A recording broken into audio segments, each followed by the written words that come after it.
Listen, I got a lot of questions about the series. I had so much fun with it, but I do have to ask Darren an individual question just to start things off. Sure. What was cooler? You got to voice a Teenage Mutant Ninja Turtle and a Transformer, and I need to know which one was better. Boy, you don't want to start that fight, man. That's an internal conflict that I think will be a lifelong saga. Geez, yeah, I have to pinch myself. I mean, let's not pick our favorite children, but let's just say that Raphael might have a little more immediate name value than Sideswipe. Getting to be a Transformer is dope, but a lot of great people have voiced Raphael, and so getting to dip my foot in that pond is a feather in my cap. I don't think I would have ever guessed I would be able to procure. So thank you for leading with that, though, because I guarantee you none of my co-stars know that that's something that I've ever done. I didn't know that. That's awesome. Yeah, no idea. That's very cool. Jumping into why I get to talk to you guys today. First, congrats on the series. I watched the whole thing. I had a blast with it. So well done. The thing that I really want to talk about right from the get-go is Ryan Murphy. I love his commitment to diversity and inclusion, both in front of and behind the camera.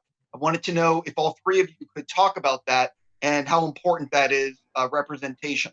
I really like that Ryan Murphy calls it faction. So you have fictional characters and characters who really lived at those times. And he has a great way of walking that fine line between having the most fun and it's so luxurious and glamorous and heartbreaking at the same time, and really putting a microscope on really real flaws that are in our business and that are still relevant today. Ryan is someone that I have admired and looked up to for a very long time, from Glee with Darren, then to the Pose and American Horror Story. He's just been so at the forefront of representation, in front of us, behind the camera, as you said. So it was really cool to obviously be a part of this, but it was even cooler to be able to be telling stories of people who've been marginalized throughout Hollywood throughout the years, and people who've been underrepresented, and to look at what could have the world looked like had there been representation in the 40s and at the beginning of Hollywood, and if those changes that we're starting to see today in Hollywood had been able to be made then. I think the world would be kind of a much brighter, more inclusive place. So it was, sort of this lovely revisionist history of Hollywood that it was really dreamy to be able to think about. I will say that, representation and inclusion has been Ryan Murphy's MO since day one. His entire career has been this incredible crusade for advocacy, for all types of historically marginalized people. And that theme has been really predominant in almost everything he's ever touched. So Hollywood is certainly no exception. But he does it in a really fun way. I mean, what's so great is he creates these really fun worlds, whether it's, your bag or not. Whatever show he's made is an undeniably a specific world that when you're done watching it, you kind of want to go back. You're like, I like existing in that planet a little bit, whether it's a version of how we wish the world to be, or a very harsh, scary version of a perverted version of what it actually is. So he kind of, he toes that line between, showing us enough of what really is to make us consider the possibility of what it should be. And it's always fun to be part of Ryan projects for that reason, because you also know it's going to look and feel great. But there's sort of an added bonus value of being part of a much more important social discussion. One of the things I really liked about Samara and Laura's relationship in the show is that in any other show, you guys would be arch enemies, fighting all the time. And I love that it's not that you're both actually wishing each other on. And, it's not what you normally see. Sort of talk about that relationship. I mean, that's something that we said initially just to each other first reading the scripts. We love that it was sort of this shift of, I think, the two girls fighting each other and arguing, and became sort of this great female friendship within this place where they normally would have been pitted against each other. And instead of that, they come together for the greater good of kind of, making the world a better place, like through Hollywood. And they really team up for that. So it was really exciting. Yeah, and that they find similarities in their lives that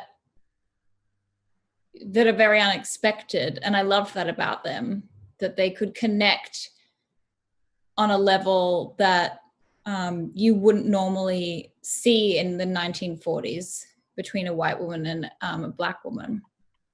One of the things, I don't know if any of you guys read comic books growing up, but there was a comic book called What If? And it's like, what if Batman had beaten Superman in that epic fight? Or it's like these alt universes, one if stories. And that's what I think this series is. What if Hollywood had embraced diversity and sexuality in the 1940s? I mean, that could Steven, you have nailed something that I've mentioned in previous interviews, which is the 1940s, especially 1940s Hollywood, to me, is such a potent genre in and of itself, much like the mythology of Greek mythology or comic books. There's like canon, right? There are the characters and tales of certain people that certain people know. Did you hear the one about Catherine? Did you hear the one about this?